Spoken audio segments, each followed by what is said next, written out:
Welcome to MTHPT 153 Statistical Reasoning. The textbook that is required for this class is showing on the screen right now. The Triola Elementary Statistic. Please do get the 13th edition. The slideshow that we will be going to is an attachment on Blackboard. You could print it out if you'd like and follow along, filling it in, or you can just follow along in your own notebook, whichever you choose. So today we're going to start in Chapter 1, which talks about Introduction to Statistics. A lot of what we do at the very beginning is a lot of reading, discussing, learning how to think statistically. It's different from other math classes because we're used to just getting a bunch of equations, formulas, sitting down, solving them, and having one correct answer. One thing you'll learn is that in statistics, you can take any type of data and manipulate it to say what you want it to say. So you have to be a smart consumer with it. As we're doing statistical studies, we have to make sure we're preparing properly, we're analyzing the data properly, and we're making the proper conclusions. When other people try and present their information to you, you should be asking them how they prepared it, how they analyzed it, and how they got their conclusions. That makes a big difference in if it's statistically significant or not. Excuse me. So two of the terms that we're going to start with are the terms of data and statistics. You probably heard the term data quite a bit in your life. A lot of data is collected in sports. There's data collected in animal statistics when animals are going extinct, or they're starting to come back around, or they're going to introduce an animal to a certain area. There's lots of data and statistics being collected in the medical field. So when you think of data, hopefully it's out there that it's just a collection of observations. It's measurements that you have asked people to provide, or hopefully you have more so taken yourself. It could be something as easy as a gender. It could be a survey that you've given and asked people to answer. The statistics is what you do with the data. So when you take the information that they provided, you manipulate it, you do calculations with it, you get it ready to present by doing a graph. Those are statistics. It's what do you do with the data that you've collected. We have another term called population. We are used to hearing the population when we talk about how large a certain area is, how large the United States is. In this case, we're talking about the population is the group you're trying to focus on. It could be I want to focus on students at Lewis Clark State College. Maybe it could just be online students. In that case, just students who are online students, no on-campus classes, would be counted in the population. Now, if I take the population and I try and talk to every single member in the population, that's called a census. It takes a lot of money, it takes a lot of time. So most of the time we do not do a census because of that.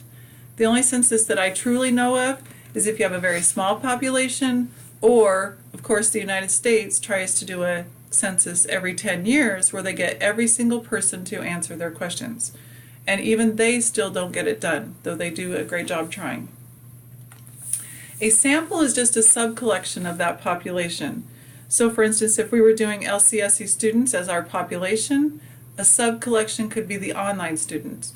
Or if the online students is our population, choosing just students who are taking math classes online could be the sample. Here we have an example of a carbon monoxide detector. They determined there are 38 million carbon monoxide detectors in the US. They took a sample. They only used 30 of those. They were randomly chosen through some proper channels. Then they tested those, and out of those that they tested, 12 of them failed. The population is the 38 million carbon monoxide detectors. The sample is the 30 that they selected and tested, and 12 is a statistic that came from that data. Here is a chart that talks about the process that one must go through as they're learning to deal with statistics. We will be referencing this chart several times throughout the year. We will always start at the prepare stage. The biggest thing is if you miss the first one with the context, then everything you do after that is useless. And sometimes if you don't do the context right to determine what the data represent or what your goal is, you will get going on steps 2, 3, or even into analyze, and you'll have to back up and start over again. So definitely take the time in the context situation. Here's a scenario where they're trying to determine if there's a relationship between how many pleasure boats are out there and the manatees that are being killed. So the data is there. Notice that it says that the pleasure boats are in tens of thousands. It's not just, this is not 99 pleasure boats, it's 990 pleasure boats. And for that time period, 92 manatees were killed. When you're dealing with this, you must look at the context of the scenario. What exactly are they talking about? Looking at the chart itself does not tell me. Notice I have to find out some other things. Well, it comes from Florida. That might be different than you lived in California, and definitely different than if you lived in Idaho, because we don't have manatees. Okay? The other thing is there really a relationship between those? If there were more pleasure boats on the ocean, would you have more manatees killed? Or if there were less pleasure boats, would you have less manatees killed? Is there that relationship between there? Where did the data come from? You should always see if there are reputable places that it came from, or if it's just somebody who doesn't really know anything about statistics trying to gather the data. The other thing you need to ask yourself is, how is it sampled? Did people come up and volunteer to give you answers? Did you have to go out and find them? If you get them from a reputable source, a lot of times the method will be done properly. One of the ways that you do not want to collect data is by voluntary response. Now sometimes it happens because you don't have a choice, and some data is better than nothing. But if at all possible, do not do a voluntary or a self-selected response where the people get to choose whether they are part of your study or not. Some examples of voluntary response sample are internet polls. When you go on to the internet and you see a little survey in the bottom right-hand corner that they're asking you to answer a few questions, that is a voluntary response. They didn't choose you, you chose to do the survey. Sometimes those come in the mail, sometimes you'll get a telephone call, sometimes it could even be through a newspaper online. So it doesn't have to just be just a random search engine on the internet. It could be from a reputable thing, and they'll still, like a reputable newspaper, but they still ask you to do a voluntary one. Around election time, there's tons of voluntary ones with phones. The news stations will put out, hey, what do you think about a certain politician? Do you support them? Do you not? Do you support this bill? And they're asking you to call in. The thing is, you're only going to get certain people who feel very strongly about it, and you don't get a true representation of the population. During the analyze stage, now we have our data, we know it's reputable, and so we're going to determine what it's telling us. One of the things you should do is you should graph it, and then you will manipulate the data doing some of the calculations. You can, depending on the type of data, and we will talk about the different types of data next time, on how you will make your analysis. Certain types of data lend themselves to certain types of analysis, and we'll get to that. And doesn't mean that you have to do a bunch of number crunching, though sometimes that's helpful. We'll talk about when do you do the number crunching and when do you not. But you should always have some type of graph. One of the questions that you'll be asked to answer, is it statistically significant or is it practically significant? If it's statistically significant, then it must occur less than 5% of the time. If it occurs over that, then it's determined that it could happen by chance. It's not a big deal. We would expect that to happen. Practical significance is, just because it's statistically significant doesn't mean that we have the money or the resources to make it occur. And so maybe that treatment would help, but we don't have the money to make it work.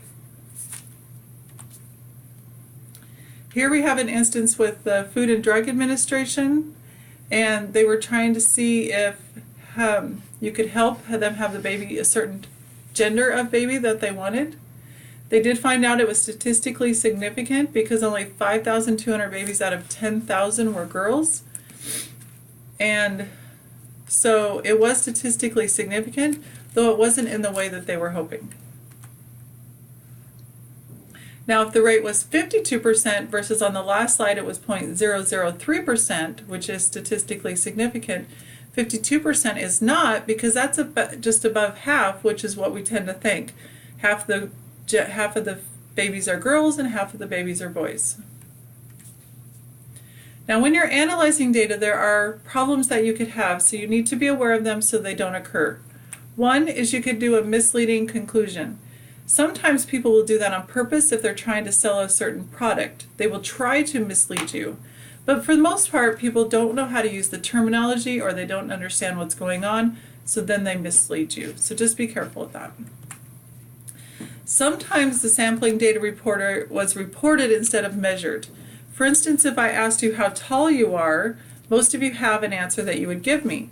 Versus if I measured you, if I can measure you, it would definitely be more accurate because it's for my study and I'm going to do a great job. When somebody just asks me how tall I am, I say, oh, I'm about 5'10". Well, I don't care if I'm exactly 5'10" or not.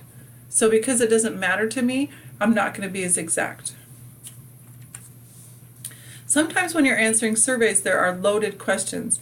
And by loaded questions, it means they're trying to get you to answer a certain way. You should never try and bias a question in your direction, because as soon as somebody notices that you have biased questions, they won't believe anything you have to say after that anyway. Some more pitfalls that you have to watch for are the order of the questions.